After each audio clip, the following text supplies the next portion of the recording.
Folks, welcome to the Jake Feinberg Show here in Reseda, California with a dear brother and guy I haven't seen in a minute, but it's great to reconnect. Todd Cochran, welcome back to the Jake Feinberg Show. Yeah, hello, Jake. It's great to be here. It's an honor, man. I kind of wanted you to just talk to the audience a little bit about how you approach being in the moment in the music, and also being somebody who's a futurist as well, and how you toggle between being present and creating improvisationally in the moment, and also reflecting and seeing what lies ahead. That's quite a question. I've always been interested in experiences that are told in speculative, imaginative art, and I think when we go in there within the mythology, we see that we're all a version of our ancestors, and so with that, with the vision of futurism, we can project and imagine, and what that does is it leads us to that place wherever it may be, and I see that actually as that's a collective space, because I think that we're all in a constant state of becoming. Let me be clear. This Yes. futurism is Yes. based off the lineage of our ancestors. Absolutely, And their yeah, path. absolutely, because as we, project into a new environment, into a new setting, what we bring with us is the mythology that is being differentiated Right. in that future context. So, could you give an example of this and how it manifests in your own creative art? We've just been listening to a lot of stuff that's still kind of in the can, but it's really percolating, and it definitely is. It's what it is. It's happening. But how does it relate to what we were just talking about as it relates to Futurism? and the ancestral past too? Our ancestral past is a part of our identity. I think the thing is that there's always going to be something that's a catalyst, that is that sparks that awareness of that, and then we see that. I think that's why it's so important for people to know their own personal histories. To know their genetic line, to know where they came from. The type of people who were in their family, what their interests were, and that, and certainly the things that they encountered in their life story, and so that really gives a fullness to that past that we are an extension of, and it also gives us a freedom to express ourselves.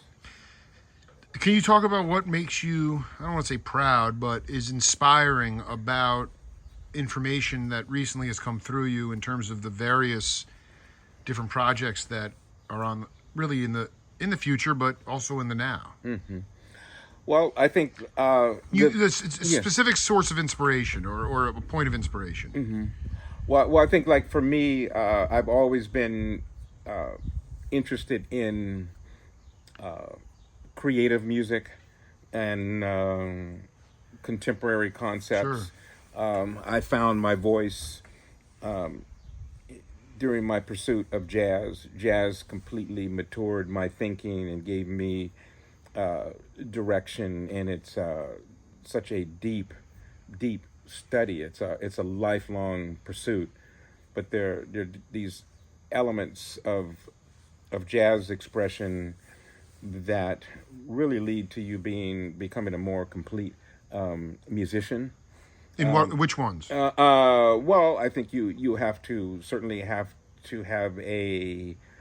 I think the the foundation is to understand the importance of the emotional, and that you're actually it's a projection Love this. of something very very very specific. So it's not something that just happens. There's a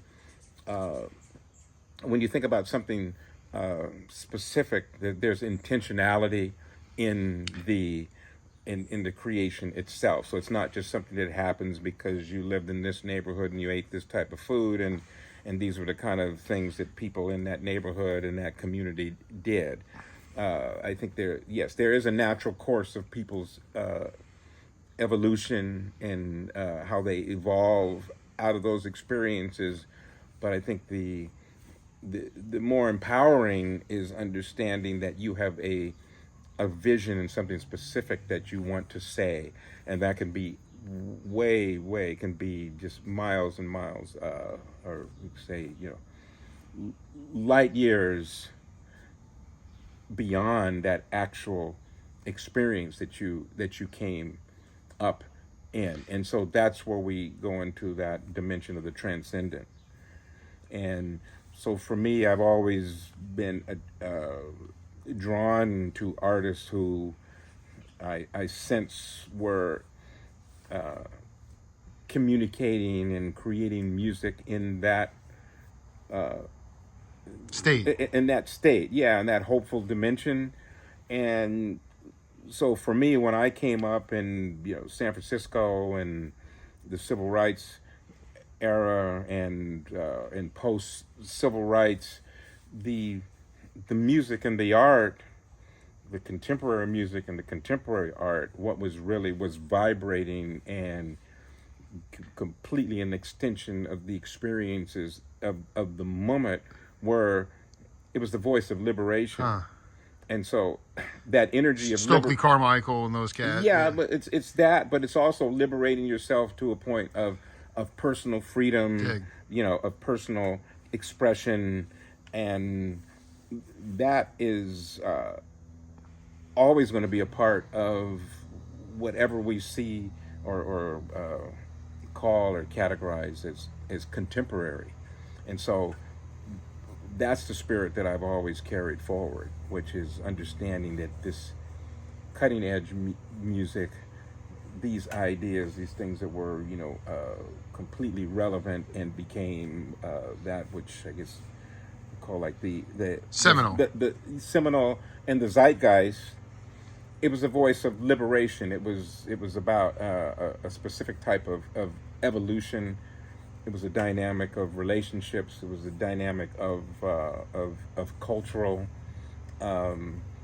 things that were coming together with a very strong force, and that force that was drawing these elements together is that of unity. And so these larger creative concepts really embody the knowledge and the things that are specific to many cultures, not just a single culture. And so we're drawing upon several cultures and combinations of that to create the new. And